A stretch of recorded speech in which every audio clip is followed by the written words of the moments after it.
Hi friends, I'm Una and welcome to my January wrap-up. This month I read 8 books and most of them were pretty good, so I actually say this month was a good reading month. Just a disclaimer, I'm probably gonna be looking at the screen a lot since I listed down my talking points over there. And yeah, without further ado, I hope your choice of beverage is ready and let's get started. Book of January was Ghosts by Dolly Alderton. Actually, my second to the last book of 2021 was Everything I Know About Love, and I enjoyed it very much. So it was only natural for me to check out Dolly Alderton's other works. Also, my friend Isa actually recommended this book to me. Basically talks about Nina Dean, who is a 30-plus-year-old woman. She's a successful food writer, has good and amazing friends, and more or less has a good relationship with her family. On an online dating site, she meets Max, and he instantly sweeps her off of her feet and actually proclaims that he's gonna marry her on their first date. This book revolves around Nina and her experiences as a 30-year-old woman. Her friends are entering new stages of their lives. Her ex-boyfriend slash BFF is actually marrying his fiance, and she's slowly losing her dad to dementia. Finishing this book took way longer than I expected, but I really loved every second I spent reading it. There were instances where I had to put the book down because it was getting too close to home. I just turned 21 this year, and I guess I felt the pressure of growing up and amounting to nothing or not having the life I originally wanted. But this book felt like a warm hug because there were things that as a woman I could relate to Nina, but at the same time, I saw Nina's experiences as something that I might encounter in the future, and seeing how she handled these and the realizations she had along the way made me feel less anxious about growing up. I don't know if she actually confirmed this, but you can see how Dolly's life must have inspired the trajectory of the book. You could see the traces of her own life woven into the story, and having noticed that, I actually enjoyed the book even more. I gave this book 4 out of 5 stars because it's good, but it's not 5-star worthy. The second book, which is also the only fantasy book I read this month, is The Inheritance of Orquidea Divina by Zoraida Cordova. This book follows the Montoya family, a family that's used to extraordinary things happening to them. When their grandmother, Orquidea Divina, sends them letters saying that she's dying and they must collect their inheritance, they come back to their hometown, which is Four Rivers. The book basically follows or picks up from there. I breezed through this book because I've never encountered one like it. The storytelling felt magical, and how the stories shifted between the different perspectives of the characters made me feel more intrigued by the whole story. There are a bunch of different characters who have their own stories that are literally super interesting. The book focuses on family, and it captures the changing feelings you have towards your family members. How you may hate them sometimes, but you'll always love them, and how you may love them despite this one single thing. Although I liked how there were many characters and I did get a glimpse of their ideas, a lot of them felt half-baked. It just felt like some weren't developed at all and they had no use in this story. Also, the history of Orquidea could have been explored even more as well. As she's been through so much, maybe the author could consider delving deeper into this in another book. I gave this book a 3 out of 5 stars because although I thoroughly enjoyed the beginning, but as the story progressed, it felt rushed. I think there were many routes that could have been taken instead. I did not feel satisfied with the ending because there was so much more room unexplored. My third book was Crying in H Mart by Michelle Zauner. I actually have a physical copy of this book. And where do I start? I bought this book last year after reading the reviews about it. To this day, I haven't read any bad review about it, and I get why. So, Crying H Mart is a memoir about growing up Korean American, losing her mother, and forging her own identity. Thanks, Goodreads, for that.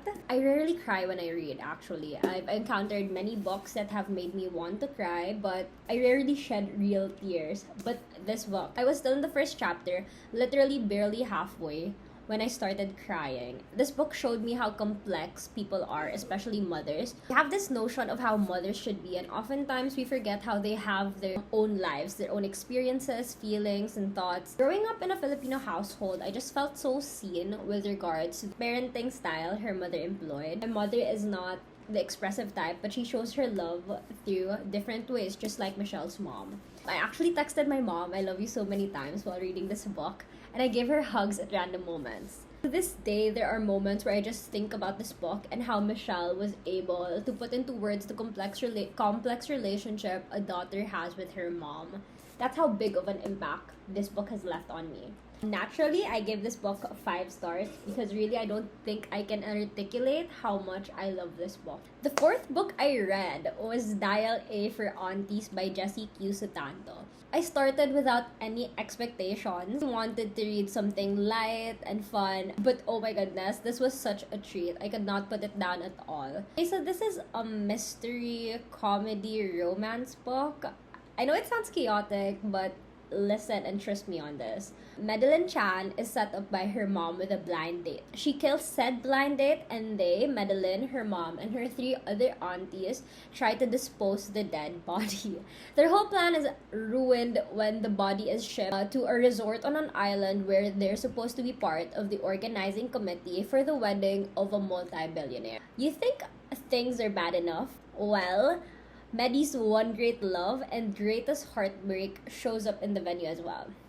Right, sounds very chaotic, but it really does work. Gave me such a good time. It felt very freeing to read about Asian culture and how at times I could resonate with the struggles that Madeline were facing, not with regards to the murder problem. Yeah, I felt very seen when Maddie was talking about the fear of letting down her parents and the pressures that her family constantly put on her.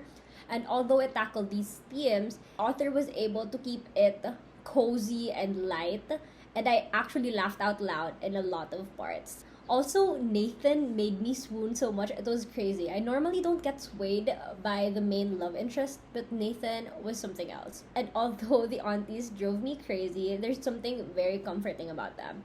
The way they express love is different, but you can see it nonetheless. Also, I gave this book 5 stars. I really had a great time reading it, and it's just one of those books that you can read over and over again because it gives you such comfort. So yeah, it's my new comfort book. My 5th book was Arsenic and Adobo by Mia P. Manansala. I've actually been wanting to read this book for the longest time, mainly because of, the representation, of course, and second was the beautiful cover. So this book basically revolves around Lila Macapagal and her family. When Lila Macapagal catches her fiancé cheating on her, she goes back to her hometown to help with her tita's restaurant, which is on the verge of bankruptcy. In the years that she was gone, her ex/first love became a food critic and is actually writing nasty reviews regarding the restaurant. Things take a turn for the worse when the said ex/food critic dies while dining in the restaurant and after an argument with Lila. What follows is a police investigation with Lila being the primary suspect. And after several discrepancies, Lila decides to conduct her own investigation with the help of her best friend Adina and her lawyer brother Amir, who happens to be Lila's old crush. First of all, it was very nice to see my culture in the book, from the portrayal of the ninangs and the lola to the descriptions of the different dishes and delicacies. Everything was spot on. The story itself was very interesting. I really enjoyed how they integrated the different cultures and the food that come from these cultures into the story. I also really liked how the author portrayed Adina and Lila's friendship. She was able to capture how friendships really go. Like, with all the disagreements and the fights and the making up stage, she was able to capture it perfectly. But the story was also very frustrating. Lila couldn't take a break. Things got progressively worse for her, especially when she was only trying to fix things.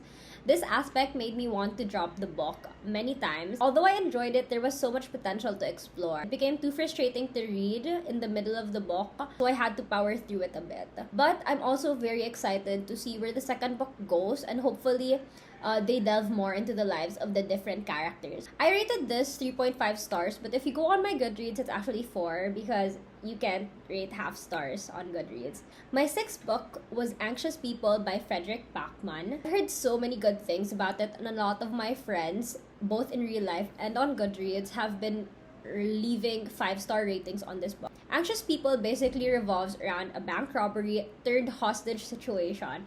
The book progresses through the eyes of the different people involved in the said situation. I don't want to say more so that I don't spoil it, because I feel like it's the kind of book that's best if you dive into it without knowing much about it. So this is a book Isa and I chose for a buddy read. And at first, I wasn't feeling it at all. I couldn't grasp the writing style of the author, and I felt like it was too complicated, and I was constantly getting lost. There were punchlines that I missed, and because of the many characters involved, I just felt like the story was going nowhere. However, after getting over that and just adjusting to the whole writing style, I fell in love with it. This book touched on so many aspects of life in a way that could easily be understood. The struggles of life and the different complexities of humans were emphasized, but this is my favorite part. It actually highlighted how we're all just doing the best we can, and sometimes there is no clear right or wrong. It shows how we're more the same than we think, and there's really more than meets the eye. I rated this book 5 stars because it had everything I wanted in a book. The commentary on different issues was great, it was funny without trying too hard, and the backstories of the characters were heartwarming. It's the kind of book that stays with you. My 7th book was Trick Mirror by Gia Tolentino. I have this copy. It's kind of battered because I've been annotating it and I've been folding a lot of pages. So I have not read many essay collections, but I heard Trick Mirror is up there and it did not disappoint. Trick Mirror is, let me pull up Goodreads to make sure I'm not messing this up. Mirror is a collection of 9 different essays about the different incentives that shape us and how hard it is to see ourselves in the culture that revolves around the self. Let me tell you this. Reading this was not easy. I felt dumb so many times and I contemplated whether or not I could actually finish it, but it's worth the read. My favorite essay was probably We Come From Old Virginia. All of the essays touched on the treatment of women and how it affects your life. In We Come From Old Virginia, however, Gia talks about the sexual assault culture in universities and more specifically fraternity. This book isn't something you read in like a day or two because you need to really digest what the message is and why the author felt it urgent to talk about it. It will challenge you. I personally question myself in many different ways. However, it's really worth the read and I recommend it to anyone. I rated this 4 out of 5 stars because although it taught me so much, I wish the language and the style of writing could be more accessible to everyone. Also, there were parts which I thought were unnecessary to the whole message of an essay, making the whole essay just a bit too long. My last book for January was Where'd You Go, Bernadette by Maria Semple. So this book basically talks about Bee and her parents Bernadette and Elgin who live in Seattle. As a reward for Bee's perfect grades, she asks her parents to go to a trip to Antarctica. The story starts there and we follow the family as they prepare for the trip. Bernadette, an intelligent and creative woman who does not enjoy her life in Seattle at all, is on the brink of a meltdown, and a few days before the trip she vanishes. So the book is told through a compilation of a bunch of different documents. We have emails, medical documents, school memos, and the like, with the occasional narration of Bea.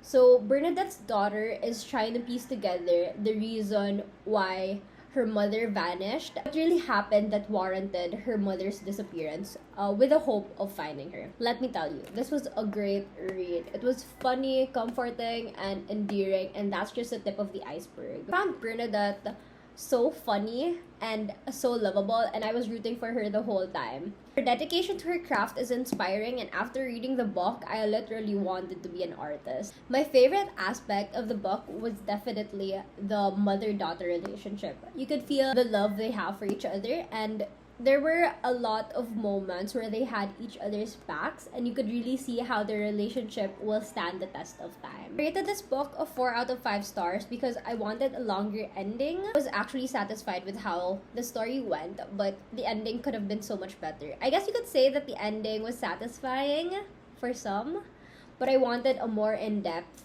view of what lies ahead for the family.